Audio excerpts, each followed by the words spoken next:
To those of you who have joined us, I am Dino Emili, Director of Alumni Engagement at Bethany College, class of 1978.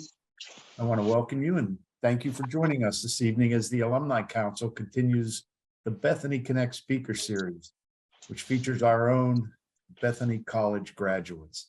The Council and my office relish the opportunity to talk with our accomplished alumni, and we hope you will find this evening a valuable chance to connect and engage with your fellow alums and current students who will join us as well, while expanding your own educational horizons. We are delighted to again tonight have one of Bethany's outstanding accomplished graduates with us. And I, for one, very much look forward to hearing what he has to share about selected topics in public education in the United States. The format tonight will be similar to our most recent installment of the lecture series when we hosted Dave Sims from 1975 as we talk with this evening's guest. We'll accept questions into the chat. If you have not already submitted them, we did get a number of questions in advance over the last couple of weeks that Angie will have sorted through and will share with us. So if you haven't submitted and want to, please put it in the chat room. And now I'll turn the evening over to Alumni Council President Angie Bader.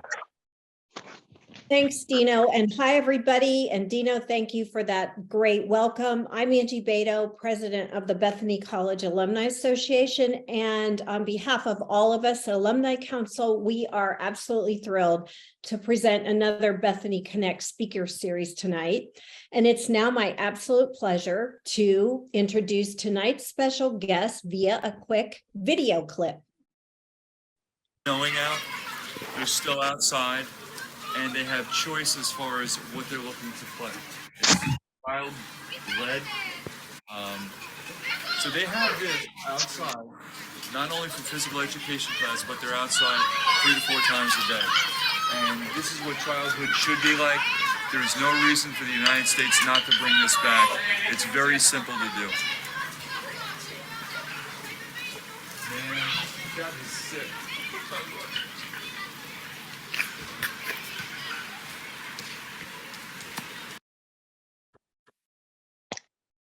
Thank you. Please join me in giving a warm welcome to Bethany College alumnus, Superintendent of Schools for Port Washington School District in New York, Dr. Michael Hynes. A 1994 graduate of Bethany College, Dr. Hynes majored in psychology at Bethany. He received his master's degree in elementary education, a professional diploma in school district administration, and his doctorate in educational administration from Dowling College. Dr. Hynes is also an associate professor at Long Island University and Stony Brook University, where he teaches courses in school law, curriculum and instruction, and school leadership. He's also published numerous articles and on school leadership and his belief and shares his belief in public education. I should say his undying belief in public education. He's researched the Finnish school system in Finland, as you observed via the video clip, and he's written many articles about his findings. Finally, he is the author of Staying Grounded, the 12 Principles for Transforming School Leader Effectiveness. Wow, impressive resume. So, Michael, say hi to everyone. Hello, everyone. Nice to see you. Thanks for joining this evening. We really appreciate it. And before we get into talking a lot about our tonight's topic, reimagining public education, let's talk a little bit about you. You have a fascinating story, unusual story, perhaps for an educator, where you talk about you graduated in the bottom 10% of your high school class and, quote, failed many tests along the way. So I'm going to give the floor to you and tell us a little bit about your background, your experience at Bethany in particular. How did that shape who you've become today? Sure. Well, first, Angie, Robert, Lori, and Dino, thank you for allowing me to do this. I yeah, I've spoken in front of like thousands of people, and for some reason I'm really nervous tonight. But that's a good thing. It's a good thing because I really, really care what you all think, and you spending, you know, a Wednesday evening, you know, just after supper time. So that's really meaningful for me. So let me very briefly talk about my experience. I loved elementary school here in New York. You know, this is back in the 70s, where clearly elementary school is incredibly different than the way it is right now. And back then they had junior highs. They still have some now, you know, in some places, but moreover, they're middle schools. But I really started to struggle in middle school, not cognitively. I was just having really, well, I'd like to think not cognitively. Some of my teachers may disagree, but I really had difficulty forming connections with just with my peers, and you know, all the stuff that goes on. And by the time I hit high school, I was so disenfranchised. I was the first one to actually leave. I was the first one to leave graduation, which I barely graduated, Angie, as you said. Really in the bottom 10% of my class. That's on my life. It's a bumper sticker I have. No, I'm just kidding. It's not. I'm not proud of that fact at all. But it was an engine that really drove and continues to drive what I think is all wrong about education and the way we go about educating kids. And Bethany, for me, because you probably think, well, how the heck, if you graduated in the bottom 10% of your class, how did you go to Bethany?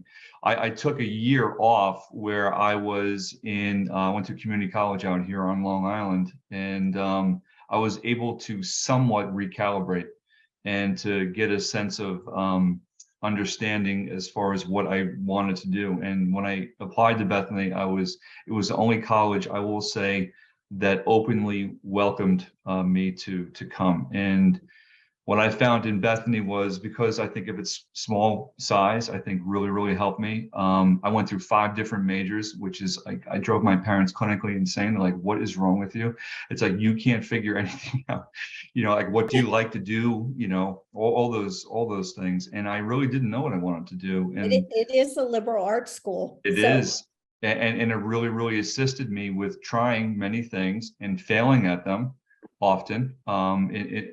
Before Bethany, certainly during Bethany, and definitely after, where I found a love for psychology. And the love for psychology has to do with wanting to help people. I think for most educators, there is a need to want to assist and to give back in some way. And so, yeah, so Bethany for me it allowed me to try things that were new and different. I played football, for goodness sake. I mean, if you look at me, I do not look like a football player. But because of Bethany's openness and the coach, which I think is probably still upset that I tried out for the team, but I tried something, and my friends were like, why on God's green earth would you attempt to play football when you didn't play in high school and you played in Pee Wee League? It was because I felt like I wanted to maximize my 4 years at Bethany to do things I've never done before. And for that, I am incredibly grateful, because that provided a blueprint for me for the rest of my life moving forward to where I am right now. So I love this quote that you use. I've heard you use in some of your presentations, and it's, when you're in school, you're given a lesson and then tested on it. And in life, you are given a test and then learn a lesson from it. And so I feel like that is a quote that not only plays into the world of education, but your personal life. Can you share some of the challenges maybe that you felt were enormous challenges? And then I'd like to get into laying the foundation to where we are today in public education. Yeah, for sure. You know, part of the schooling experience, and it continues now, but even when I was in high school in the 80s and Bethany in the 90s, there is this real negative connotation to failing. And anybody who's lived, I think, a prosperous life, knowing nothing is worth anything unless you try something, and because that's how you learn. You learn instinctively and naturally from failing at things. And my first year as a teacher, I was borderline horrific, but I learned what not to do. My first year as administrator, you would have thought I was the warden in cell block C, where I didn't care what teachers thought. I didn't care what anybody thought. It was my way or the highway. And I learned that is not a good idea. And it's very counterintuitive to everything that I ever wanted to do anyway. But that's what was modeled for me. So, it transcends what happens in the workplace. I mean, how difficult it is just to live life, and how you're tested all the time, whether it's with your kids, whether it's with your spouse, whether it's with your boss, whatever it may be. And one's ability or inability to handle those tests, it really, really impacts their ability to flourish in life, I believe. And I'll talk about flourishing in a little bit, because I'm a huge fan of Marty Seligman out of UPenn and what his work means. But I've learned over time that nothing, like I said, is worth anything unless it's really, really difficult and you fall flat on your face and you're totally fine with it and you keep moving forward. Sounds like we should have pulled in a few of your early teachers for some testimonials. Well, and listen, I don't want to digress too much, because I've been known to talk too much, but I met my guidance counselor who told me I wasn't college material when I was a senior. I still get emotional thinking about it. And I remember him saying, you're better off either going to the military or, just finding a trade. And anybody who knows me, I break stuff. I don't fix anything. I'm a prolific breaker of everything.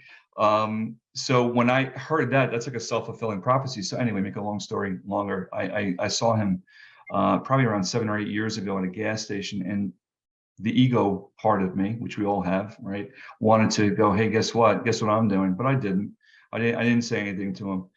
But words matter, and the way we interact with people matter. And that's when I want to talk about school, because I think what happens is, I don't think it's on purpose. We have educators, we have administrators who tell young children, young adults things that they may think that's who they are based on what they're saying, with very limited interactions, and it has generational impact in a positive or negative way. And I've been on the receiving end in a negative way. And so I try to make sure every interaction, or at least most of them, if not all of them, are positive ones. So anyway, that's my story. I'll stick behind it. But what I'd like to do, because I think it's important before we talk about, how do we transform education? What does that look like? What does that sound like? I think we need to know, how did we get here?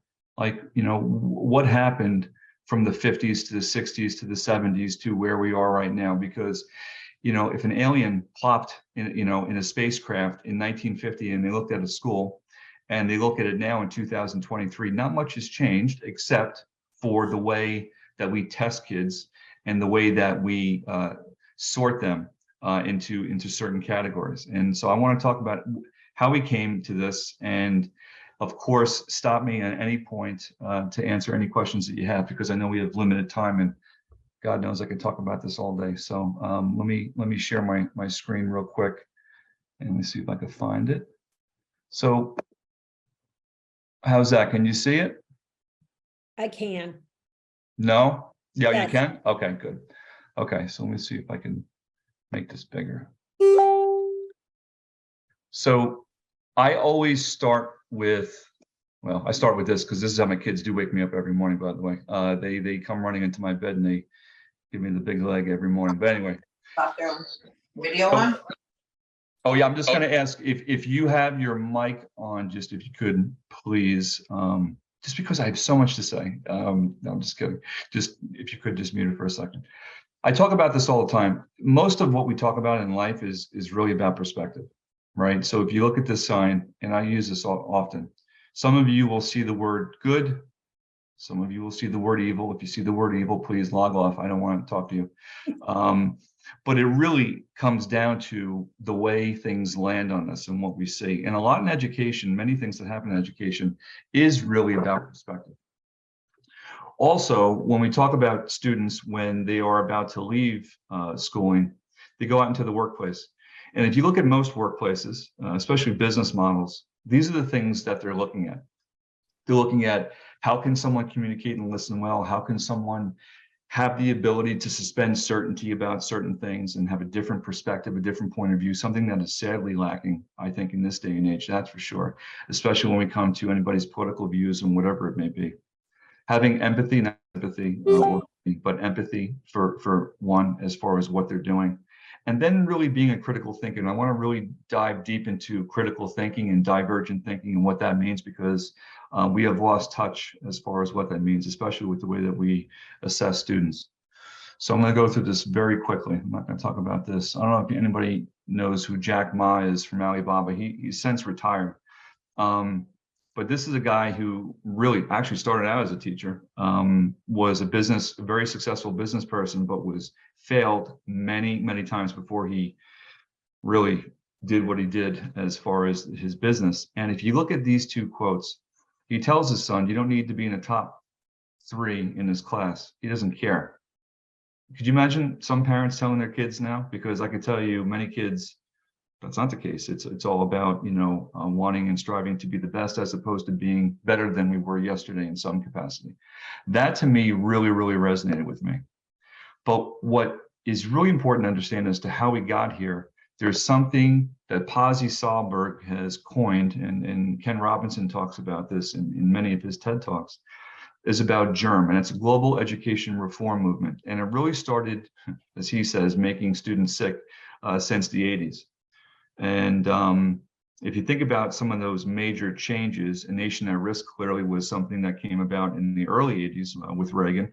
But here's what the common denominators: a hyper focus on standardizing students, standardizing almost everything, focusing on core subjects, most notably ELA and math, and that's what most students are really tested on. Think of the SATs. I mean, how prevalent that is in state testing.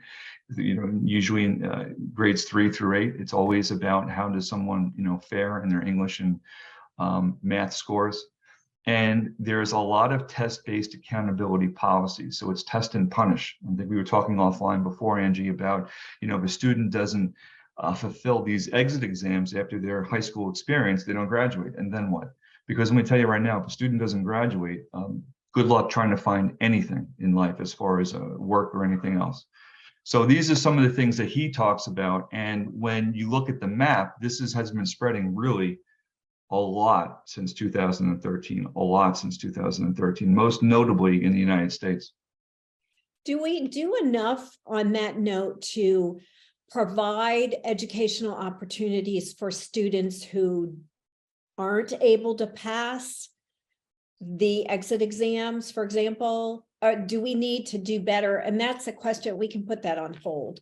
But I think it depends where we are. I can tell you right now, and it doesn't take a rocket scientist to really, parse this out. But, students who come from a lower socioeconomic family background, clearly you'll see almost a direct correlation between, poverty and lower middle class and how students fare within school. Not all the time, but most of the time for sure. So it always comes down to resources. And that's why I'm so in love with what Finland does. We'll talk about in a little bit.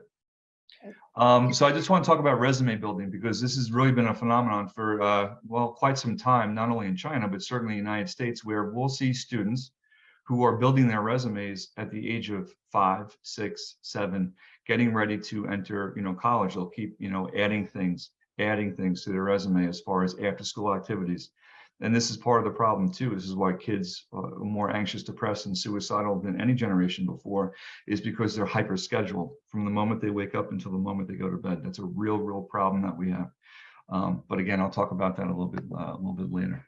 So I always ask my friends, I don't really have that many friends, but those who still talk to me, what is the purpose of education? And this is like a Joe Namath, I'm a huge Jeff fan, but this is almost a guarantee. If I have 100 educators in the room, I usually get 100 different answers. There are some commonalities, there are some threads that are somewhat similar, but in many ways, the purpose of education depends on what their education was like and what they feel is important because of the families, where they came from. And part of, I think, the problem that we have in the United States is that we have multiple definitions of what the purpose of education, aside from the fact that students by law are required to be in school up until 16 years old. And for the most part, school hasn't changed since this photo. If you think about technology, if you think about transportation, if you think about the medical field, if you think about anything else that's out there, it's changed tremendously over the past 120, 150 years. This model, for the most part, yes, chalkboards have turned to whiteboards, to smart boards. The desks may now, not be wooden and look like that anymore. But for the most part, they're sitting in the same darn rows. The teacher is standing in the same, in the front of the classroom, really doing the same thing. This is not everywhere. This is not every single classroom. I'm hyper generalizing, but for the most part, this hasn't changed. And this is also part of the problem. I just put this up there because I think it's funny. What is the meaning of life? I don't know. The computers are down, and we have this over reliance on technology to, we talk about curiosity and how important that is, but we really don't unpack enough as far as what we think that is. I also think this is very true, because some people think this. You go to school for 12 years, really 13 if you go to kindergarten, and more if you go to pre-K. And then you work until, that's it. That's life. And that is a horrible way to conceive and perceive what the meaning of life is. I love this quote by Picasso, because the meaning of life is to find your gift. The purpose of it is to give it away. And so part of what we don't do in school, I don't think enough, is to have our students really dig deep into themselves as far as what makes them tick and what their purpose is. Will a 17-year-old know what their purpose is for the rest, the 50, 60 years in their lives? Probably not. But the fact that they, for the most part, probably never even thought about it is, I think, part of the problem too. I think this paradigm is incredibly true right now.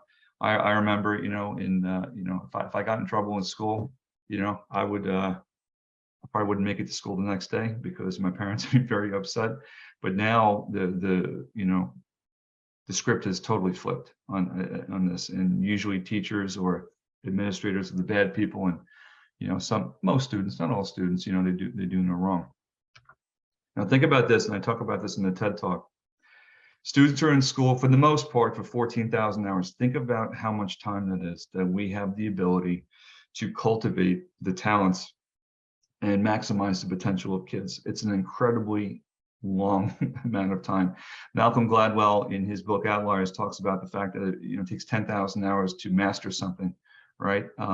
14,000 in schools, 14,000 hours in a school. A child should really know what their talents are and what their passions are, and most of them are just trying to get a grade to put on a transcript, for the most part, to go to a university. And I'll talk about that a little bit, but this is true, by the way. This is usually what happens in an exam. Kids are rushing and scurrying to finish whatever it is they're being assessed on. But on average, students take 112 standardized tests between kindergarten and 12th grade. And that's lowballing it, by the way. And this is data from, I want to say 2016. So it's probably even more at this point, which equates to around 250 hours. And the question I have is, so what's the return on that investment? After all these hours of assessing kids, what do we actually have to show for that? And this is, about the paradigm of, the system itself. It's incredibly standardized. And for the most part, if you are not excelling in mathematics or in English, you are behind the 8 ball in the American system. I just very briefly want to talk about this, and then I'll get to the end of what I wanted to share, if that's okay with you, Angie. Is that all right? Because this is really important point. All right. That's terrific. Okay, so this is a really good book. It's written in 1998. I know it's a long time ago. Well, not too long, but long enough where you're probably like, I don't know if I want to read anything before 2000. But this book has a longitudinal study that I think is really important to point out. And it has to do with what is the system doing to kids in their love affair with creativity. Now, I have very young kids at home, which is why I look borderline exhausted right now. But we know it's very hard for kids to not love learning and trying things, right? Like, you almost have to extinguish that flame in order for that to happen. So here's the longitudinal study. 1,500 students in the age 3 to 5 were surveyed as far as divergent thinking skills. That means, so think of the opposite, which is convergent thinking, which is multiple choice tests, right? There's a question, there's only one answer. You have 4 different, answers to choose from. There you go. This is measuring their divergent thinking skills, which is multiple ways to solve a problem, which, by the way, is real life, right? So this is why this is so important to me, and I hope it is important to you. Between the ages of 3 and 5, when these students, 1,500 students were tested, think about this, 98% scored at the genius level, which is like, come on, how is that even possible? But it is, at least with this sample size.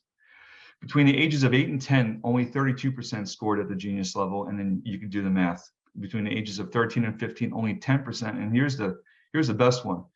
They also tested 200,000 adults, age 25 and over, and only 2% scored at the genius level. Now, some of you may say, well, that's just the way kids think at that age, that they have very limited experience, all those other variables and factors you can consider. But you can also ask the question, does the school push creativity and divergent thinking outside of them? Does it extinguish that flame? And the question becomes, I think it's part and parcel that all we focus on is convergent thinking as opposed to divergent thinking. And that's something that's really important. Here's my favorite, because I always wonder what famous people thought about school at the time. Whether it's Paul McCartney, he's my favorite Beatle, sorry. And then you have Celine Dion. And here are some of their thoughts about what their schooling meant to them, which I think is really interesting. So think about this. Education is what remains after one has forgotten what has learned in school. That's Einstein. Well, that's not too encouraging. Then you think about Mark Twain as far as what he said. I think you know this one already, though. He's never let schooling interfere with his education. I love Winston Churchill's. He hated school. He was anxious, and he counted the hours until he can go home. I can tell you right now, a lot of kids feel the same way now in 2023, that's for sure. The famous author, that you know who she is, she's amazing. Thank goodness I was never sent to school. It would have rubbed off some of my originality. I can go down the list, Anne Sullivan, what she thinks, as my grandmother would say, not so good, right? Then you go to Margaret Mead, who we know who she is, right? My grandmother wanted me to have an education, so she kept me out of school. It's like, oh my gosh. Now, this really isn't that current because he's old now, like me. But anyway, at least Eminem, when he was in school, he thought he was smart, but he hated school. And the question becomes, then what is the purpose of it now? And what can we do to reimagine what it should be? And so there are some ideas out there. Now, John Dewey, who's one of the founding fathers of education outside of Horace Mann, he talks about education is not an affair of telling them, being told, but an active, and the best part, constructive process. That means kids need time to do things. It's not a one-shot deal. It's not, let's go a half-inch deep and then move on to the next thing. Let's actually dig deep into something that's complicated and complex. The whole purpose of education is to turn mirrors into windows. Okay, I like that. Moving in a nicer direction. It must be remembered that the purpose of education is not to fill the minds of students with facts, which is what we do very well, because then they forget the facts. I always call it's like Snapple cap education.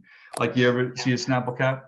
A fly has 2,000 eyes. Oh, that's great. Now I know a fly has a lot of eyes, but it really doesn't have, that much utility. And so I ask these questions to those who will listen.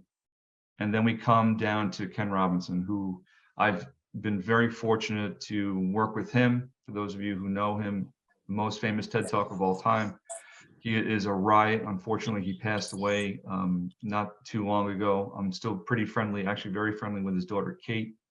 And this is where we start talking about the conditions of school and what do we do within the school system to create those optimal conditions that move away from just, rote learning. And he talks about the job of the gardener is to create optimal conditions. Now, I believe, this is where I get into trouble. Well, I get into trouble a lot, but this is where I really get into trouble. Because we talk about the bell curve. And for those of you who don't know about the bell curve, there's an even distribution across something that you're looking at. So that means, let's think about, there should be a proportionate amount of A's to F's in a class.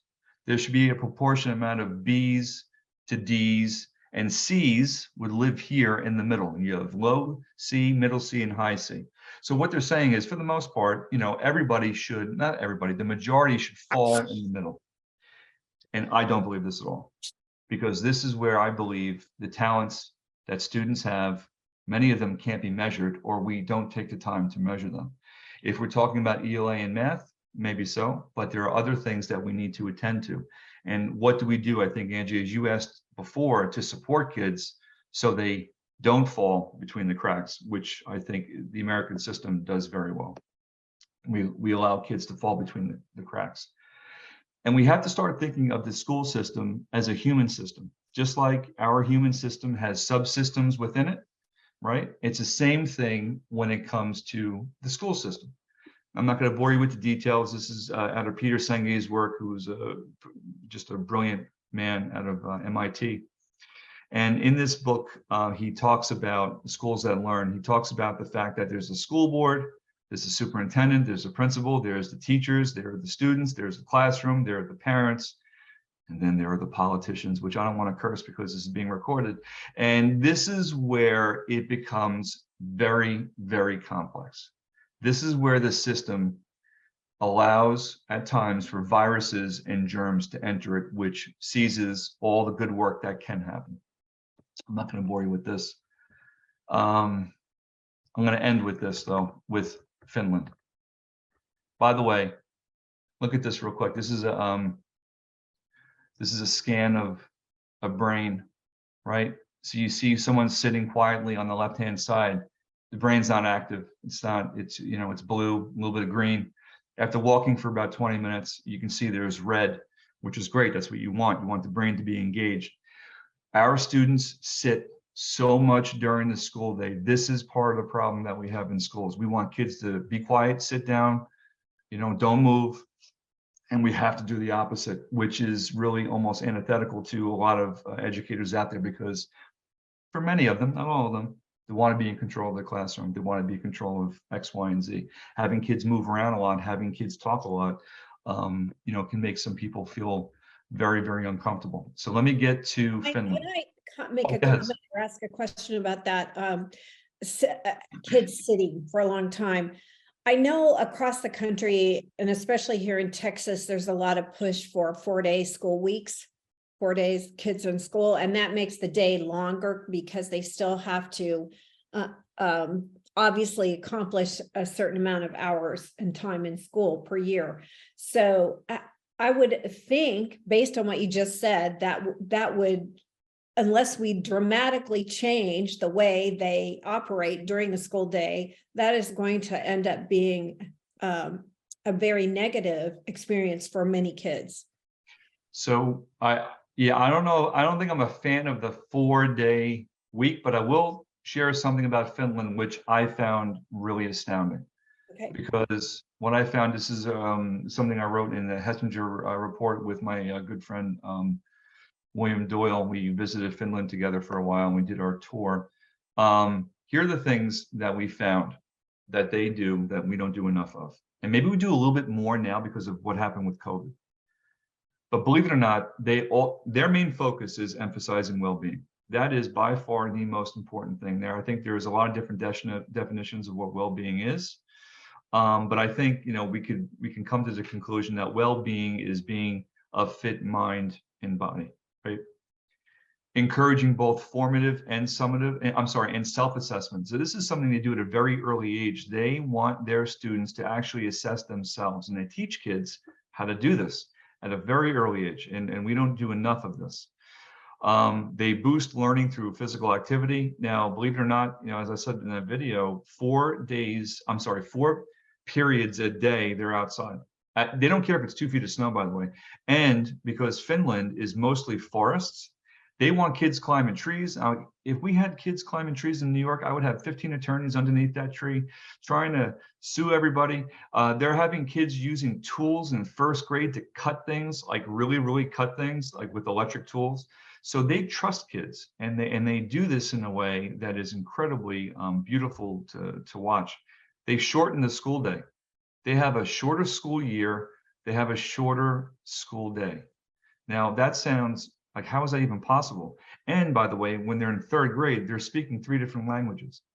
How is that possible? It's not that the kids are smarter in Finland. They have different priorities. And those priorities are really steeped, invested in having the community, having the political figures in Finland believe in that system. And that is something that we just don't have. I don't care what state you're in. I don't care what county you're in what state you're in. And forget nationally. That is part of the problem. So they really believe in increasing after-school activities for kids. That is really important for them. And then here's the last thing I'll leave you with, and then I'm going to stop because I have been talking nonstop. You must be sick of hearing my voice. They believe in vocational trades. They believe that a plumber, a carpenter, HVAC is just as important, and in some cases more important, to any doctor, educator that's out there. And what they do when students have the ability, when they get to 9th grade, they have the ability to go in 2 different tracks, but they choose what track. Here in the American system, we choose what track for kids. They choose themselves. And let's say they want to go to the university, university track, they could switch anytime they want to go to a different one.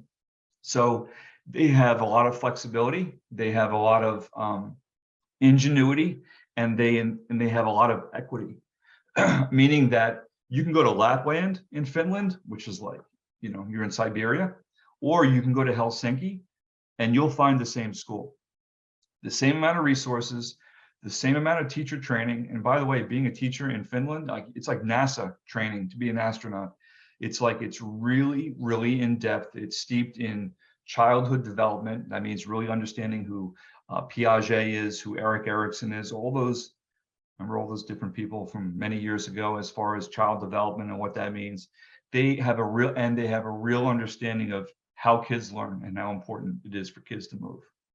And they don't test their kids to death. So, you know, their graduation rate is, and I mean universally, is close to 100%. They also don't believe in ranking and sorting kids. So that means, you know, there's no valedictorian, there's no salutatorian, there's no special education. What they do is they make sure every student gets what they need and deserve. And they pour the resources into it, and they pour the training into it. So is Finland the silver bullet? It's not, but can we glean some things and certainly thread them into many of our school districts? I think we can. And that's it. So anyway, I don't know if I answered any questions. I don't know if I opened up more questions, but that's what I wanted to share as far as best practices in Finland, how we came to be from the 70s and 80s to where we are right now. And in many states, you know, we have more than 3 exit exams for kids to graduate from high school. And if you want a death sentence, and I'm not trying to sound extreme, but if a child does not graduate from high school, I don't know what kind of future they have. So anyway, that's. Well, I think you've set the table nicely for a few follow-up questions. And first, could you remind us the name of the Breakpoint? Was it Breakpoint and Beyond book? It's Breakpoint and Beyond, and it's by George, I think it's Land, and it was written in, I think it was 1998. Really, really, it's an interesting book. It's not a book about education. However, they have some vignettes that are attached to education. Okay, thank you. So moving on from, I can't help but think of all that you've talked about. And if you could wave a magic wand, what things would you institute tomorrow? And while we in our schools here in the United States, and while we're thinking about that, I am reminded continuously that so many places, particularly from politicians, we hear this narrative that public education is failing us. It's failing us, it's failing our students. We need to do better. We need more testing. We're not measuring correctly. We're, students, we're not competitive. Our schools need to be competitive. The list goes on, right? So as you're talking about what Finland does well, and if you could address what you're seeing in public education, what things are we doing well? And what are maybe some of the 2 or 3 things, if you had the power to be the education god tomorrow, what would you want to institute immediately? Well, the first thing I would do is get rid of the U.S. Department of Education. And that sounds like, oh my gosh, like, why would you say that? But it's true, except for the fact that it helps support students in real need from a poverty standpoint. Outside of that, I don't believe that that branch of the federal government does anything well. And that's my opinion. The fact is, I think the public education system does very well because we have to teach everybody with all abilities. And I don't believe in the word disability either. I think we have different abilities. So when we see students who have IEPs or individual education plans who need a whole host of services, I think most school systems do an incredible job making sure, students get what they need to thrive within the system. On top of that, if you look at measures, because this is what we do, right? We look at international scores, we look at the PISA scores. So the PISA scores, for those of you who care, Program for International Student Achievement, it's been going around since 2000.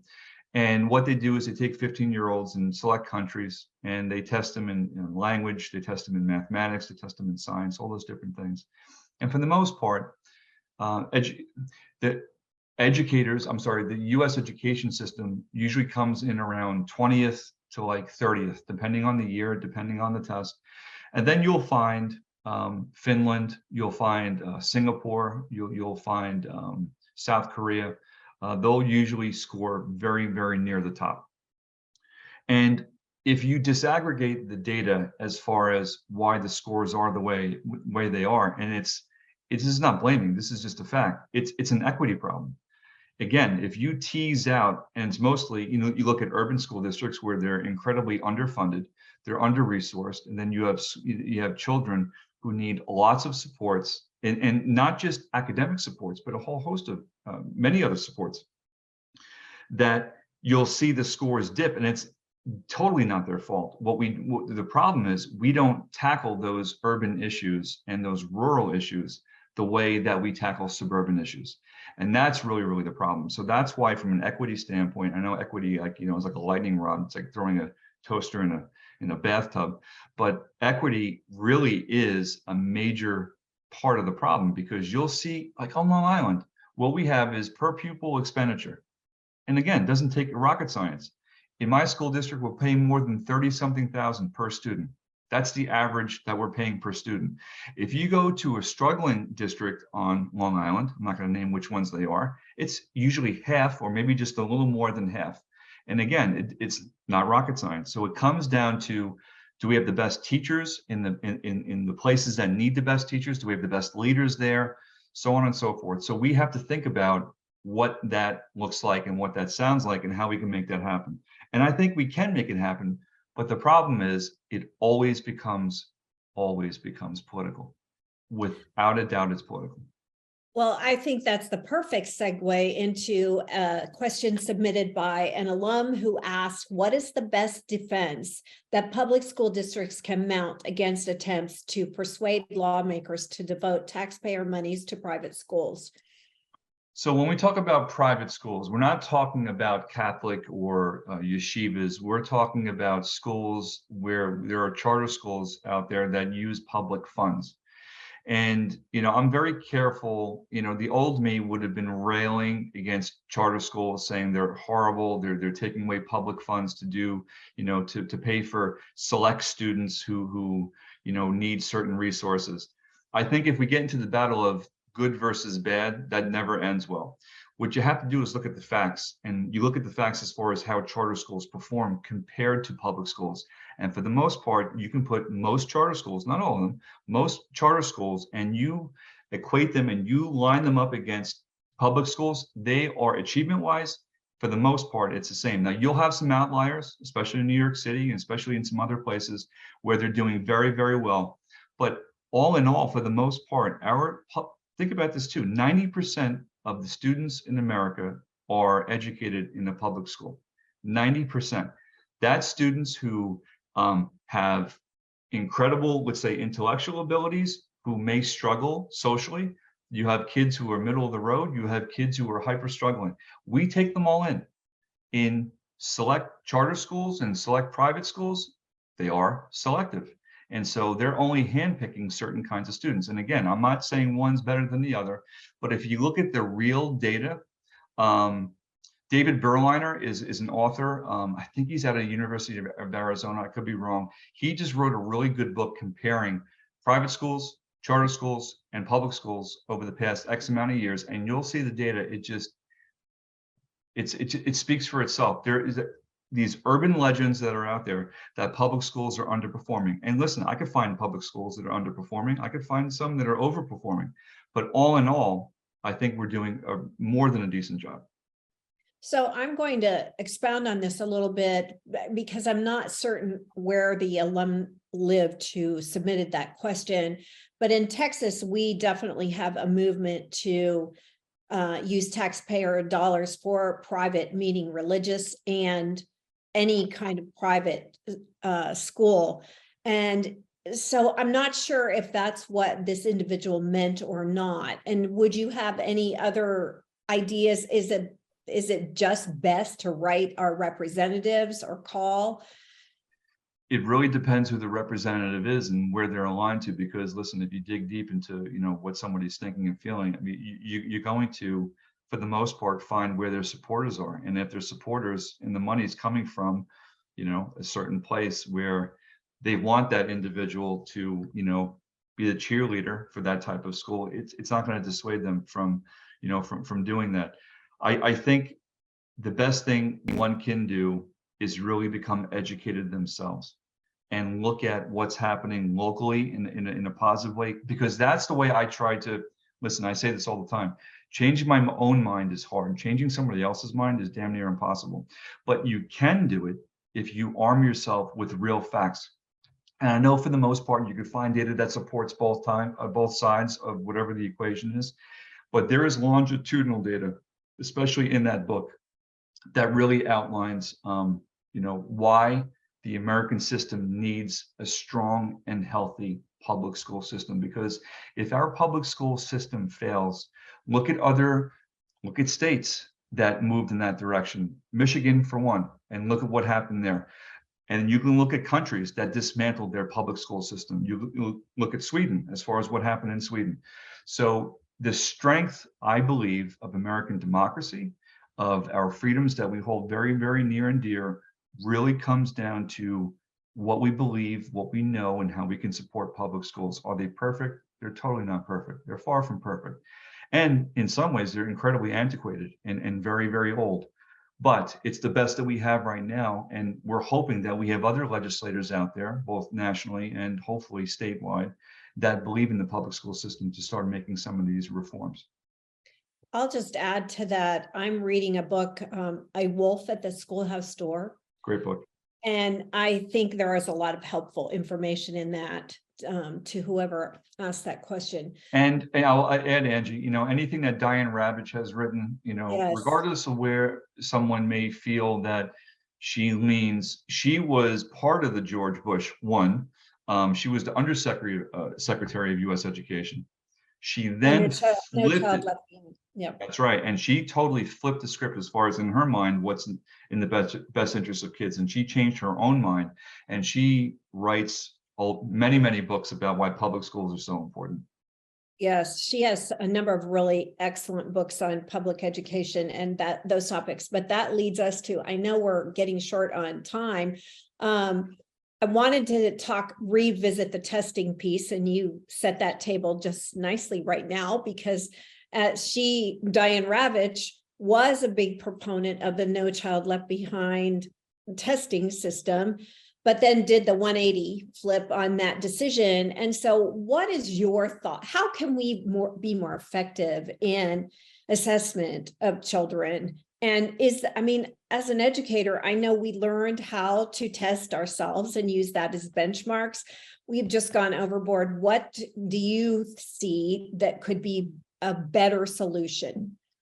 So, well, first of all, authentic assessment is a much better solution. We talk about portfolio assessments, like real authentic student work, and how important that is. Collecting that over time, longitudinally, not just for a couple of months or for a couple of weeks. I try to use this analogy, like, if I take a lot of vitamin B12 or a lot of vitamin C, the more I take doesn't mean it's healthy for me. And we have this love affair for assessing kids into oblivion. We really do, especially reading assessments. And believe me, I know how important reading is, especially by the time they get to second grade. You know, if they're not proficient, you know, at second grade, definitely by third grade, you know, there are some real challenges for that student to succeed and flourish. But think about it when you were in school. Now, you're all pretty successful. Actually, you're all very successful, right? Do you remember the last test that you took in school and how impressive it was and how much it meant to you and all that stuff? What you probably did is stayed up, you know, I'll speak for myself. I stayed up, you know, probably the 2 nights before, well, really the night before. I crammed it all in, took the test. And then if you gave me the same test a week later, I would have forgotten probably 90% of it. And that's part of the model that we have embraced. It's the same thing. Like, I don't know if you were in school, right? On Monday, you got your spelling words in elementary school, 5 times each, 10 times each, put them in sentences, ABC order, take the spelling test on Friday, have pizza on Friday. Like, that hasn't changed since the year in the flood. And it's the same thing with how much we assess kids. We haven't changed for the most part, any of it.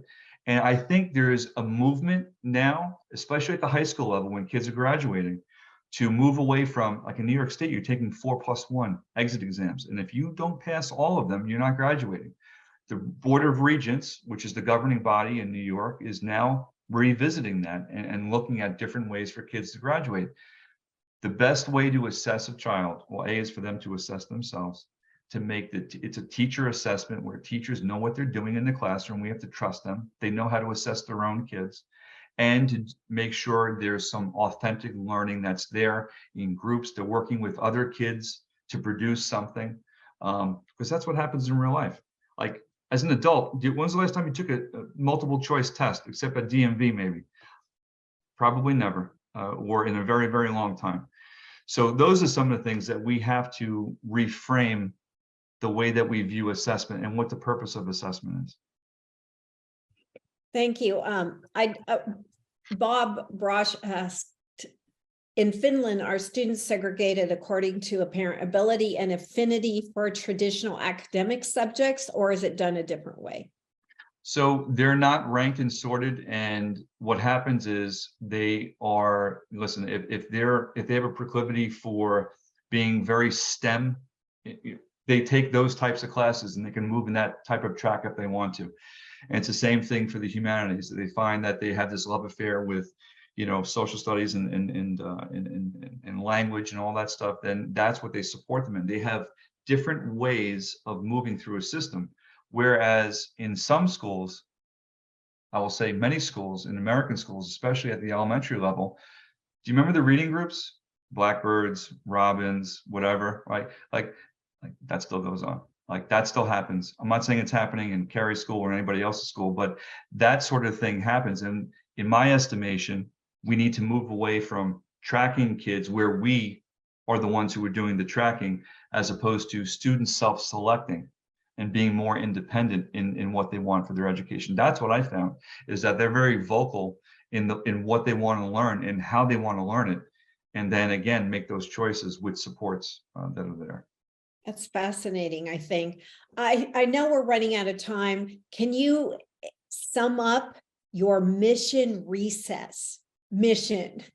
I find that so interesting. You talk about mission recess so often, and we just kids aren't given enough playtime, right?